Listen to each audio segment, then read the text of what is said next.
Hey, welcome into the round pen this morning with this little quarter horse mare. They call her Mouse, and she's 4 years old. Has had some work in the past. I think she spent a couple months at a trainer, maybe a year and a half ago. And so when I've started working with her, one of the things I found out is she's really got a problem with her mouth, which kind of didn't anticipate, but it's there. So let me show you. Let me just see what happens here. I've actually worked with it some. It's gotten a little bit better. Okay, actually it's gotten a lot better. But she did there. Let me touch it for a second, and then she starts throwing her head. Okay, so horses, this is not really head shy. Head shy would be if she wouldn't let me touch her ears or any part of her head. This is just her having a problem with her mouth and things being in and around her mouth. So let me show you how I'm going to work on that. First thing I'm going to do is before I try to put something in her mouth, I need to be able to touch her muzzle without her being too bothered by it, okay? So it's just approach and retreat right here. And, you know, some people say, well, you can just skip this and ride her in a hackamore. And sure, I mean, I could ride her in a hackamore and it wouldn't probably be a problem. But somebody's got to give this horse worm medicine, right? How are you going to worm a horse if you can't touch their muzzle? Or any other thing that we need to do. To me, it's just not a broke horse if you can't, you know, touch them. If they've got these little, what I call oh no spots. Oh no, don't touch me there. Okay, and then when she relaxes, I'll take it away. So that's getting better. And I worked on this about 10 minutes the other day, so it's significantly better than it was. All right, good. So she's kind of letting me touch her muzzle. And this takes as long as it takes. So if you have a horse that's fussy about their mouth, take a deep breath, say a little prayer, ask for patience, and it takes as long as it takes. Good, that's better. So that's significantly better. Okay, so she's not afraid of me touching her mouth now. All right, so what she was doing, the last time I worked with her, she would throw her head up when I touched her mouth, and she'll probably do it when I try to stick my finger in here, so let's see. Okay, so yeah, when I touch her mouth, she throws her head up.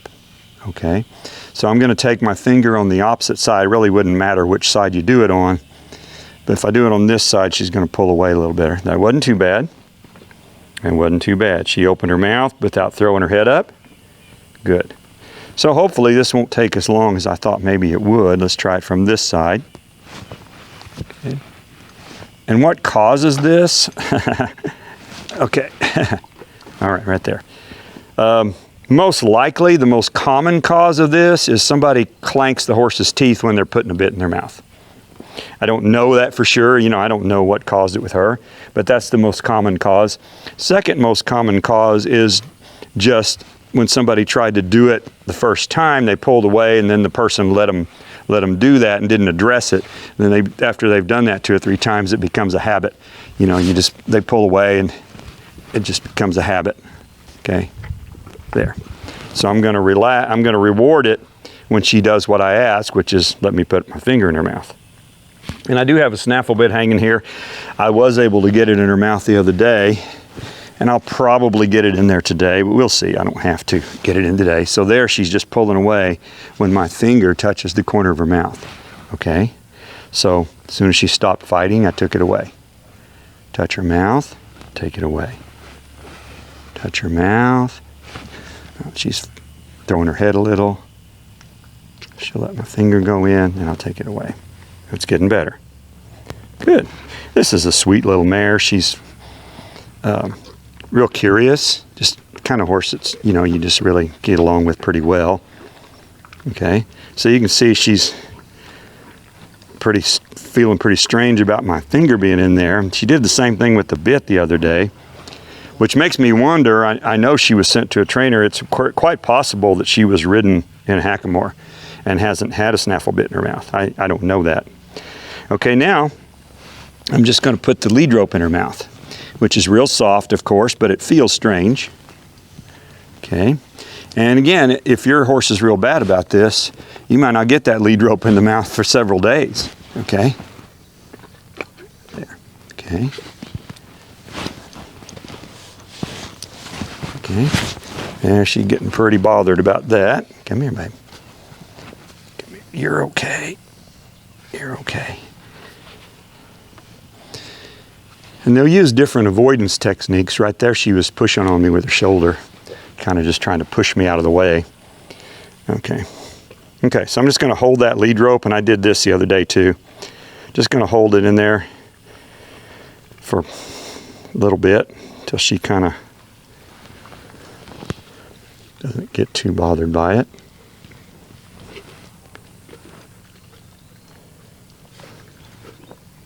The other day I put it in and took it back out a couple of times. I didn't leave it in very long. So today I'm going to leave it in until she kind of settles down just a little bit.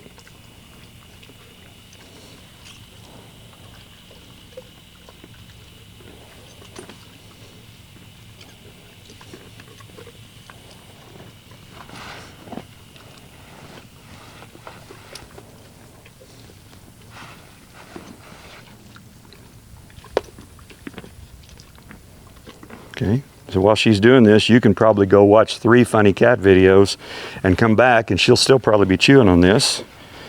And it's okay, it takes as long as it takes.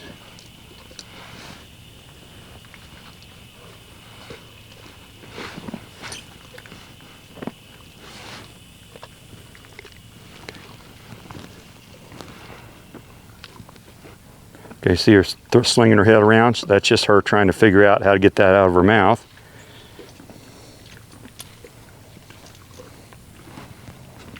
There, she kind of slowed down. Good. Right there, I'm going to let her drop it out. Okay. If she wants to nibble on it there. Good. Okay, good. All right, so the reason I dropped it out was because she quit slinging her head and she was slowing down the chomping with her mouth, so it was getting better. And yeah, that's getting better. Okay, now I'm going to go ahead and try to put a snaffle bit in her mouth. If she's too bothered by it, I don't have to do it today, but I did get it in the other day. And I like where her head is. It's probably so low you can't even see it. All right.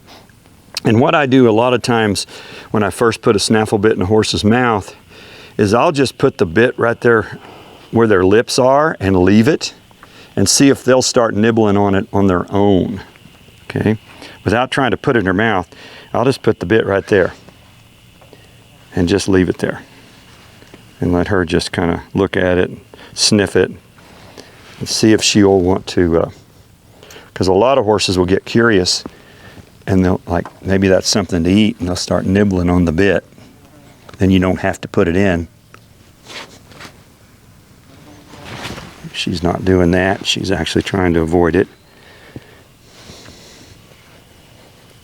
Okay, again, I don't know if she's had a bit in her mouth other than when I did it the other day. She chomped on it pretty hard for a little while, which is what a horse usually does the first time. And then she seemed okay after a few minutes. Okay, so that's actually better than I thought it would be. Okay, I'm going to ask her to open her mouth then and go ahead, gently put that past her teeth. You really, really, really want to try not to bang their teeth. Okay. Okay. All right, let me see if she'll just kind of calm down a little bit. There she is. Okay, so I'm going to drop it out. And, you know, there's different schools of thought. Put it in there and take it back out, put it in there and take it back out. Other people say put it in there and leave it for a long time. Ray Hunt used to say put it in there and leave it for a couple of days, let them eat with it. And I might do that if she has problems and looks like she's not adapting to it well, then I'll do that. I'll just put it in there and leave it for a few days. But I'm kind of thinking I may not have to because this is getting quite a bit better.